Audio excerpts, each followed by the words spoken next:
우리 에리카가 그랬나요? 예, 하나님은 언제든지 마음만 열면 만날 수가 있습니다. 우리 중고등부가 소통하는 법을 배워서 너무너무 감사해요. 하나님께 영광입니다.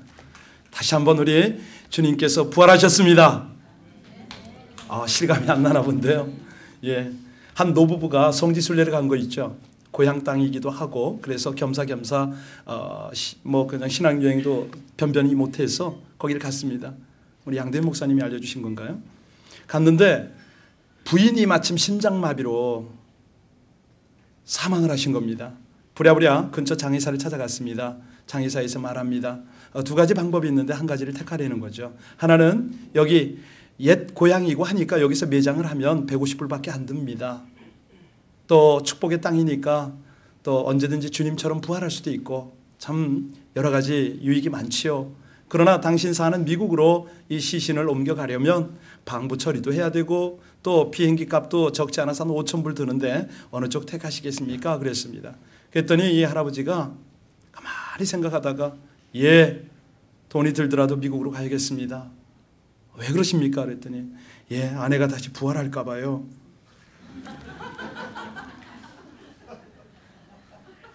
여러분, 우리 주님께서 부활하셨기 때문에 우리도 반드시 부활할 줄로 믿습니다.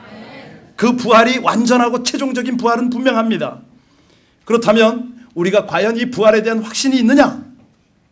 이 부활을 지켜본 당시 사람들 과연 어떻게 반응했을까 궁금하지 않습니까? 오늘 성경을 여러 구절을 읽으셨는데 자, 예수님의 부활을 다룬 성경의 내용이 몇 군데 있을까요? 예, 사복음서에 다 있습니다. 마태, 마가, 누가, 요한복음에 다 있는데 오늘 우리는 누가복음을 보고 있지 않습니까? 먼저 마태복음 잠깐 한번 살펴보겠습니다. 마태복음의 28장에 가면은 이 부활을 경험한 사람들의 세 가지 반응이 나오거든요. 첫 번째는 막달라 마리아, 또 다른 마리아. 그들이 새벽에 무덤을 찾아갔다가 천사들을 통해서 예수님께서 다시 사셨다, 이 소식을 들었습니다. 그 다음 어떻게 반응했죠? 다른 제자들에게 달려갔습니다. 그리고선요, 우리 주님 부활하셨다라고 소리를 질렀거든요. 자, 그리고 그 달려가는 길 속에서 진짜로 살아계신 부활하신 주님을 만나버렸어요. 자, 이런 반응이 있었습니다. 두 번째의 종류, 두 번째 부류는 어떤 반응을 했냐면 경비병들입니다. 자, 이 경비병들은 큰 무덤이 열리고 땅이 막 흔들려서 지진이 났는데 무서워서 떨면서 사시가 든 그런 죽은 사람처럼 되어버렸죠. 그 다음에 어떻게 반응하냐면 바로 대제사장에게 달려갔습니다. 장로들에게 보고를 했습니다. 그랬더니 이 대제사장과 장로들이 많은 돈을 주면서 예수의 제자들이 밤에 와서 우리 몰래 도둑질, 그 시신을 도둑질 해갔다고 소문을 내라, 증언하라고 시켰습니다. 그리고 정말 돈 받은 대가처럼 거짓말을 퍼뜨렸어요. 다시 말하면 두 번째 부류의 사람은 예수님의 부활을 숨기기에 급급했던 그런 반응들을 나타냈습니다. 자, 세 번째 사람. 이제 정작 중요한 건 예수님의 제자들 아니겠습니까? 마태복음 28장 16절로 17절 보면 11제자의 반응입니다. 그때는 어떻게 하셨냐면 예수님이 직접 찾아가셨어요. 자, 다시 살아나신 예수님을 보고 제자들이 어떻게 반응했을까요? 직접 눈으로 보면서도 의심하는 제자들이 많았다는 거죠. 여기서 중요한 것은 부활을 보면서 기뻐 뛰며 부활의 증인 된 사람들은 누구냐면 자매들이에요. 여자들이에요. 그리고 다시 살아나신 주님을 직접 눈으로 보면서도 의심하는 자들이 있었으니 누구라? 형제들이라. 주님의 제자들이었습니다. 아니, 그 마가복음에도 똑같은 내용이 나오죠. 안식 후 첫날 이른 아침에 예수님이 막달라 마리아를 만난 후에 슬퍼하고 울고 있는 제자들에게 막달라 마리아를 보냈지 않습니까? 아니, 그가 자원에서 뛰어갔죠.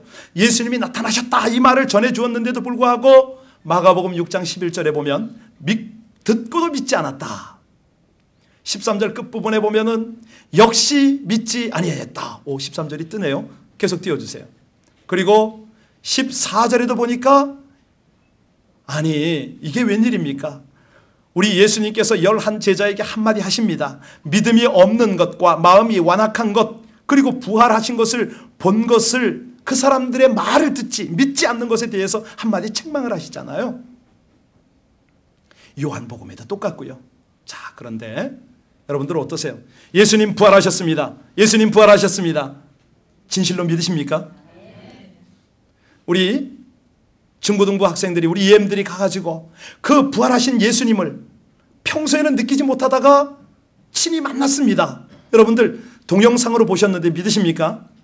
사실 저기서 더 정말 좀 강조가 되고 싶었던 것이 있어요. 영상을 10분짜리로 만들었다고 그러더라고요. 그래서 제가 부탁을 했어요. 안 됩니다. 오늘 순서가 너무 많아서 3분으로 잘라주십시오. 그랬더니 하필이면 성령의 임재 장면만 나왔어요. 아니에요. 저기서 더 하이라이트이 뭐냐면 우리 권사님들이, 우리 장로님이 가셔서 우리 중고등부 아이들의 발을 씻기면서 주님의 사랑을 나누고 허그하고 함께 기도할 때 얼마나 강력한 치유와 회복이 일어났냐 이거죠. 그것이 더 중요한 거죠. 그것이. 여러분 오늘 자 주님 부활했다라고 자매들이 가서 이 말을 알렸더니 사도들이 뭐라고 알아들었냐면요. 어처구니 없는 말로 들었다. 이 여자들의 말을 믿지 않았다. 난센스로 받아들였다. 이렇게 성경에 표현이 되어 있어요. 단 한 사람 베드로만 무덤에 달려가서 빈 무덤을 확인했을 뿐이고 다른 제자들은 부활의 소식을 듣고도 믿지 않았다. 심지어는요. 엠마오로 내려가는 두 제자가 있었지 않습니까? 그들 옆에 예수님이 함께 가십니다. 이제 누가복음 24장 30절로 31절을 한번 띄워주세요. 그래도 몰라요. 예수님이 옆에 가시면서 그들에게 성경을 설명합니다. 구약부터 지금까지에 이르기까지 모든 선지자들이 예언한 것, 하나님의 말씀이 지금 이처럼 메시아가 나타나고 메시아께서 십자가에 죽으시고 또 죽으신 지 사흘 만에 부활하시는 이 모든 것들을 자세하게 설명을 해 주시는데 엠마오로 가던 이 두 제자는 도저히 모릅니다. 혹시 이 모습이 저와 우리의 모습은 아닌지 모르겠습니다. 여러분 참 우리 24장 37절을 한번 띄워보세요. 거기 보면은 자 예수님이 나타나셔서 친히 말씀하실 때에 저희들이 어떻게 반응하냐면 너무 놀랍고 무서워서 영으로 생각했다 이런 말이 나오죠. 38절로 41절을 보면 예수께서 그 모습을 보고 답답하시니까 한 말씀 하십니다. 어째서 그렇게 두려워하고 마음에 의심이 일어나는가? 제발 내 손 좀 봐라. 내 발 좀 봐라. 그리고 나를 만져볼 수 용기가 있으면 만져보라는 거죠. 영은 살과 뼈가 없지만 너희 보는 바와 같이 나는 여기 이렇게 살아있지 않느냐? 그러니까 부활의 모습을 정확하게 한번 확인시켜 주려고 우리 예수님이 애쓰십니다. 특히요. 나중에는 정 안타까우시니까 어떻게 하시냐면 생선을 구워서 그 생선을 한 토막을 잡수시면서 내가 이렇게 부활했지만 먹을 수도 있다라고 보여주고 계셨죠. 자, 그렇다면 이 제자들 앞에서 당신의 부활을 설명하려고 그렇게 애쓰시는 우리 예수님을 보시면서 여러분들은 뭘 생각하세요? 예수님이 살아났다라고 전해 들은 그 사람들은 말할 것도 없고 직접 눈으로 보고 있던 제자들 중에서도 믿지 못하는 이 상황을 보면서 우리는 어떻게 반응할 것이냐? 여러분 여기서요 우리가 심각하게 도전이 되는 게 뭐냐면 더 심각한 것이 있습니다. 뭐냐면 부활하신 예수님을 만났어도 삶과 신앙의 변화가 없는 거예요. 제가 중고등부에게 물었어요. 이번에 수련회 통해서 어떤 은혜가 있었느냐고. 너무 기뻐요. 금요일날 만났는데 아니 이 순간까지도 그냥 어떻게 주체를 못해요. 그래서 부탁을 했어요. 빨리 문자를 좀 보내서 오늘 가서 화내거나 실족하지 않도록 주의하라고 해라. 어제 점검을 했죠. 화낸 사람 그랬더니 몇 사람이 저 실수했어요. 저 화났어요. 짜증났어요. 하루를 못 견딥니다. 성령님을 만나고 은혜를 받아도 이게 관리가 안 되는 거예요. 어찌 우리 학생들 뿐이겠습니까? 여기 눈으로 직접 봤다고 하는 사람들이 변화가 되질 않아요. 여러분 이건 심각하지 않습니까? 자, 우리는 눈으로 직접 못 봤습니다. 그래서 오늘 이 본문을 통해서 부활주의를 맞으면서 우리에게 가장 강한 도전이 되어야 하는 것은 믿음의 문제를 해결하려는 것이죠. 믿을 거냐 말 거냐, 믿는다면 어떻게 믿을 것이냐, 이걸 확실히 하자는 것이죠. 예수님이 그 방법을 어떻게 처방하셨습니까? 의심 많은 도마에게 찾아가셨잖아요. 도마야, 이 못자국난 손을 좀 분명히 좀 볼래? 내 옆구리 이것도 좀 네 손가락까지도 한번 넣어봐라 말씀하신 후에 뭐라고 그러시죠? 너는 나를 본고로 믿느냐? 보지 않고 믿는 자가 복되도다.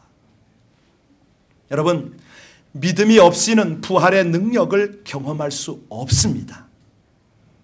아니, 믿음만 있으면 믿는 자에게는 이런 표적이 따르리니 곧 저희가 내 이름으로 귀신을 쫓아내며 새 방언을 말하며 뱀을 찝으며 무슨 독을 마실지라도 해를 받지 아니하며 병든 사람에게 손을 얹은 즉 나으리라.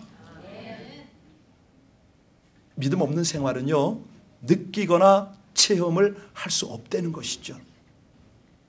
사실 여러분, 각 사람이 이 부활주일과 더불어서 살아계신 하나님을 개인적으로 만나시고 능력 가운데 살아가시길 주의 이름으로 축원합니다. 그러면 어떤 사람에게 부활의 능력이 경험되어지느냐? 오늘 말씀을 통해서 믿는 사람의 기적과 이사와 표적이 따른다, 부활의 주님을 경험한다, 이거를 이론적으로 알았습니다. 자, 지식이 예수님을 경험할 수가 없잖아요. 지식이 뭐가 되는 게 아닙니다. 더 중요한 것은 뭐냐면 예수님이 나의 구세주로 내 안에 주인으로 자정하셔야 되고 영원한 생명을 주시는 분으로, 아니 모든 문제를 해결하시는 그분으로 나의 온전한 통치자로 자정하셔야 할 것을 믿습니다. 제가 이야기를 드릴까 말까 망설이다가 그래도 한번 하면 도움이 되겠다 싶어서, 우리 집회 가운데 그런 일이 있었어요. 우리 중고등부 잘 모를 텐데, 아까 이렇게 막 그냥 기도하는데 막 몸이 쓰러지고 그러니까 이상하죠. 신기하죠.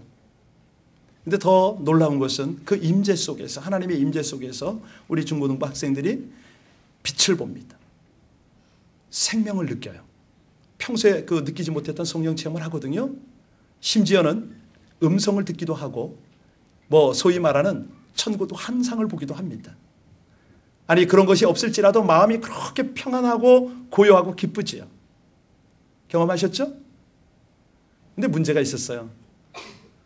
맨 마지막에, 누구라고 말하면 안 돼요?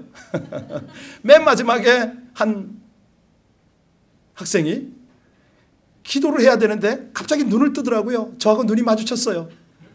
앞에서 기도해 주던 저도 머쓱하고 그것까진 좋은데 이 학생이 좌우를 돌아보니까 다 쓰러져 버렸거든요. 자기가 이상한 거예요. 그런데 갑자기 뒤를 돌아보더라고요. 안전한가 확인한가 봐요. 그때 누가 뒤에 딱 있으니까 제가 기도도 안 하는데 자기 혼자 싹 넘어가 버리네. 기도하다 말고 얼마나 제가 우습기도 하고, 이걸 어떻게 수습이 안 되는 거예요, 이게. 여러분, 그렇습니다. 아니, 하나님을 만나고 임재를 해야 되는데, 체험을 해야 되는데 뭐 여러 가지 방법이 있어요. 중요한 것은 우리가 이 부활을 경험하는 것인데요, 어떤 때 가능하느냐? 우리가 믿음이 있을 때 가능하다라고 하나 나눴습니다. 그 다음에 더 중요한 것이 24장 16절을 보면요, 어떤 때에 부활을 경험하며 살아갈 수가 있냐면 영적 눈이 열릴 때입니다. 예, 저희 눈이 가리워져서 예수인 줄을 몰랐다, 분명히 나오죠. 그 중에 글로바라는 사람이 있어요. 부활하신 예수님께서 자기에게 왔거든요 지금. 그런데 그 예수님 앞에서 뭘 설명하고 있냐면, 당신 말이에요, 메시아 예수를 아십니까? 예수님 앞에서 설명을 하는 겁니다. 그분은 이스라엘을 구원하실 분이고요, 그분이 지금 부활하셨어요. 열심히 설명을 하고 있었어요. 아니, 코앞에 계신 예수님을 알아보지 못하고 정말 친절하게 설명을 하고 있는 거예요. 부활하신 주님이 그들과 함께 걸으시면서 구약의 예언의 내용을 다 설명하고 성경에 기록된 그 예수님의 십자가와 부활의 사건들을 다 알려주시는데도 예수님을 못 알아보는 상황. 그런데 24장 31절로 32절을 보니까 언제 알아보냐면요, 저희 눈이 밝아질 때, 똑같은 상황이지만 여러분 우리의 평소의 삶이에요. 그런데 우리 학생들이 뭐 거기 기도원이라고 거기만 하나님이 역사하십니까? 아니거든요. 우리 교회, 우리 살아가는 가정, 우리 삶의 모든 현장에 하나님은 동시에 역사를 하시는데 더군다나 요즘 같은 때는 하나님의 은혜가 하나님의 교회 가운데 강물같이 흘러가잖아요. 누구도 거역할 수 없는 하나님의 은혜가 지금 흐르고 있어요. 이럴 때 우리 모두의 영안이 열려서 하나님의 은혜를 보고 그 은혜를 함께 누리게 되시기를 주의 이름으로 축원합니다. 여기 중요한 것은 32절에 그런 말을 합니다. 저희가 말하되, 같이 읽겠습니다. 시작. 그들이 서로 말하되 길에서 우리에게 말씀하시고 우리에게 성경을 풀어주실 때에 우리 속에서 마음이 뜨겁지 아니하더냐.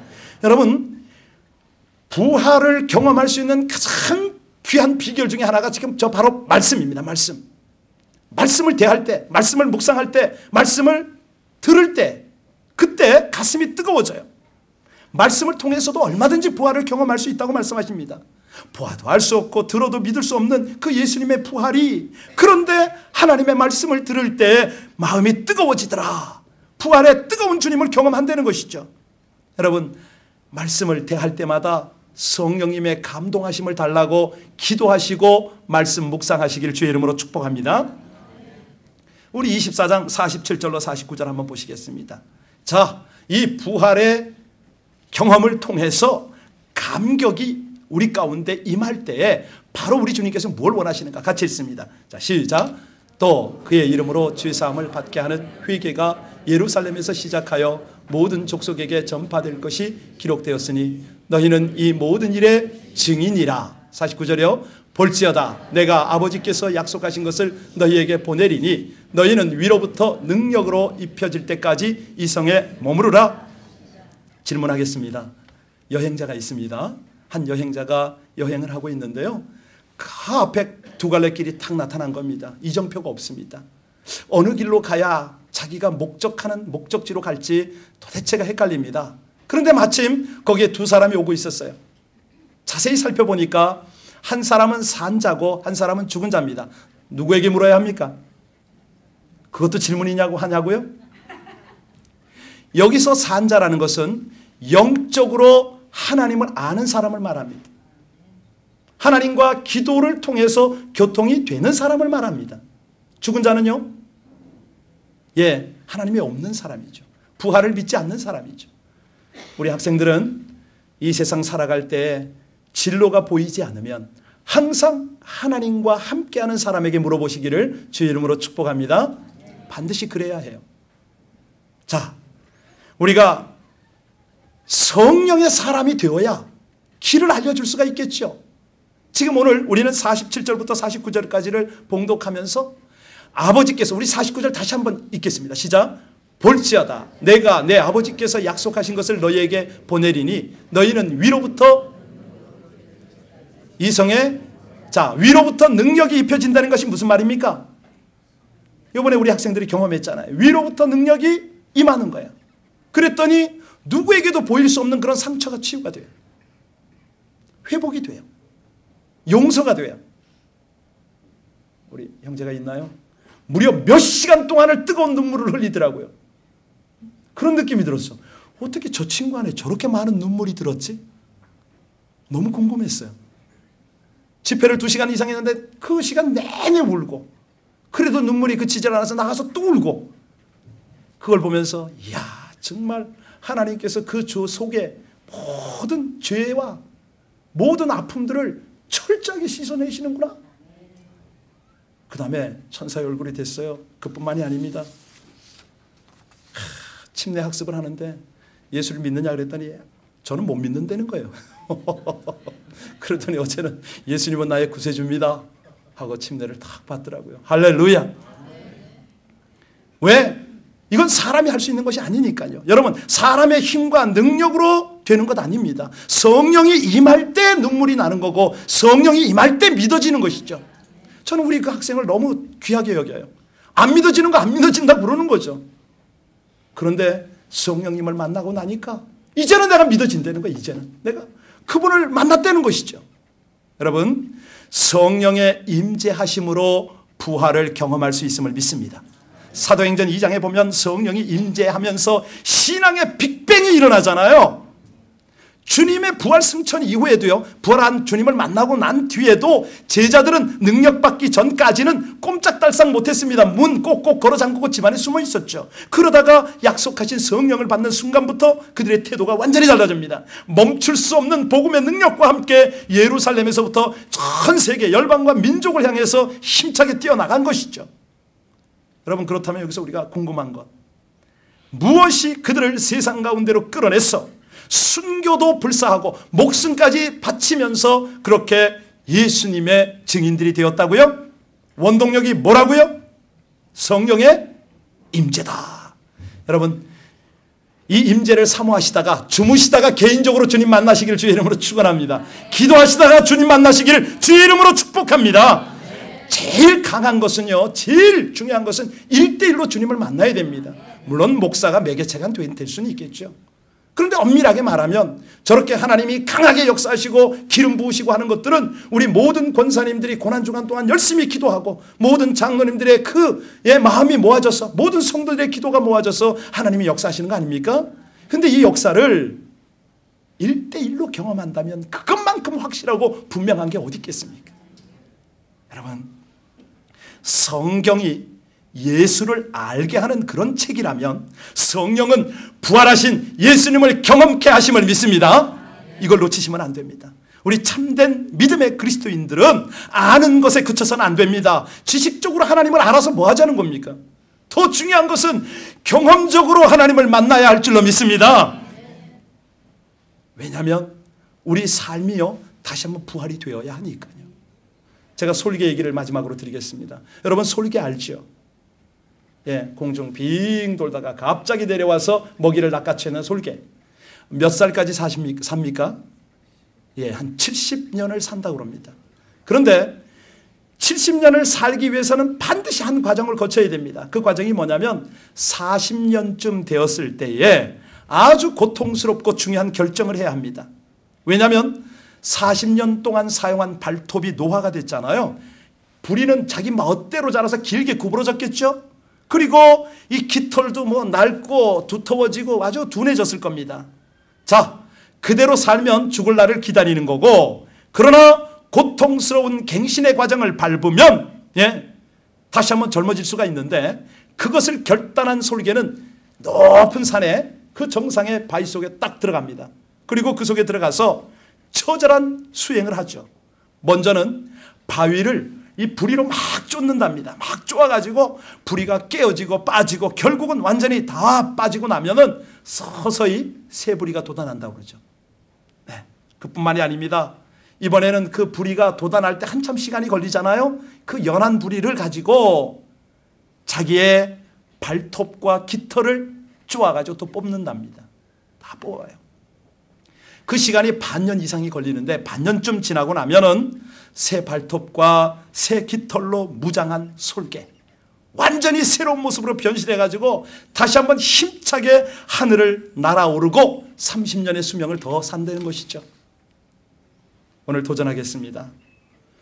우리가 지키는 부활절은 우리 크리스천들의 기독교의 자존심입니다.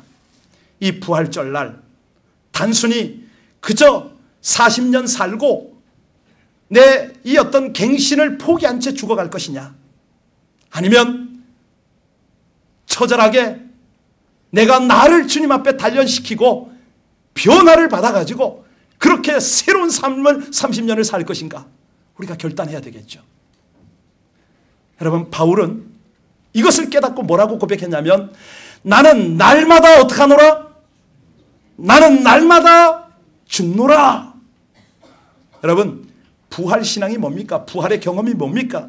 지금 나의 낡은 부리, 나의 낡은 발톱, 나의 낡은 깃털, 이것을 뽑아내는 아픈 작업을 시작하는 것임을 믿습니다. 여러분, 부활을 경험하는 가장 중요한 요소를 우리가 오늘 제자들의 모습을 보면서 도전을 받았습니다. 잊지 않고 기억하십니까? 부활의 삶을, 부활을 경험하는 삶은 어떻게 산다고 그랬습니까? 믿음이 없이는 안 된다고 그랬습니다. 또요, 믿음이 있더라도 영적인 안목이 있어야 된다고 그랬습니다. 세 번째는요,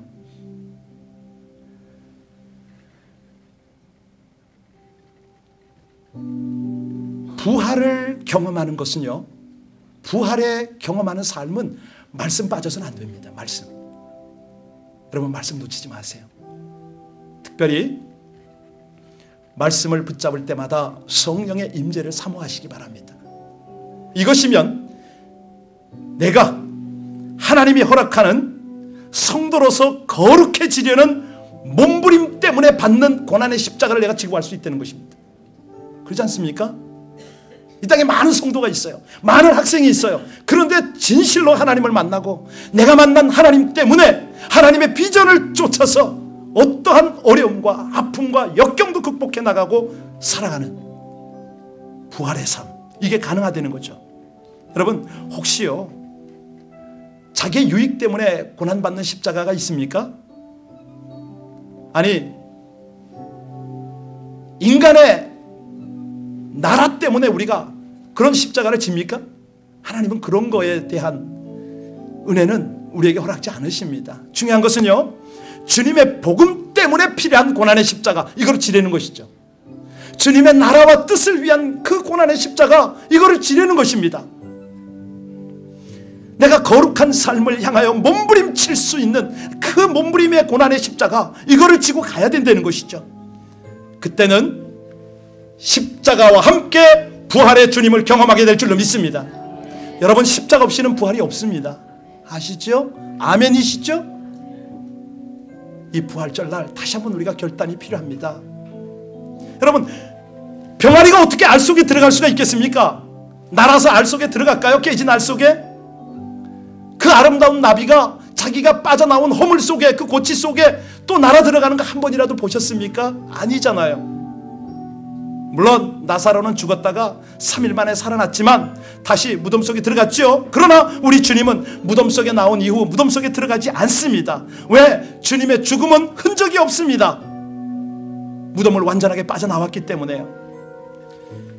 저와 여러분도 부활을 확실하게 믿기 때문에 죽음의 무덤에서 빠져나온 줄로 믿습니다.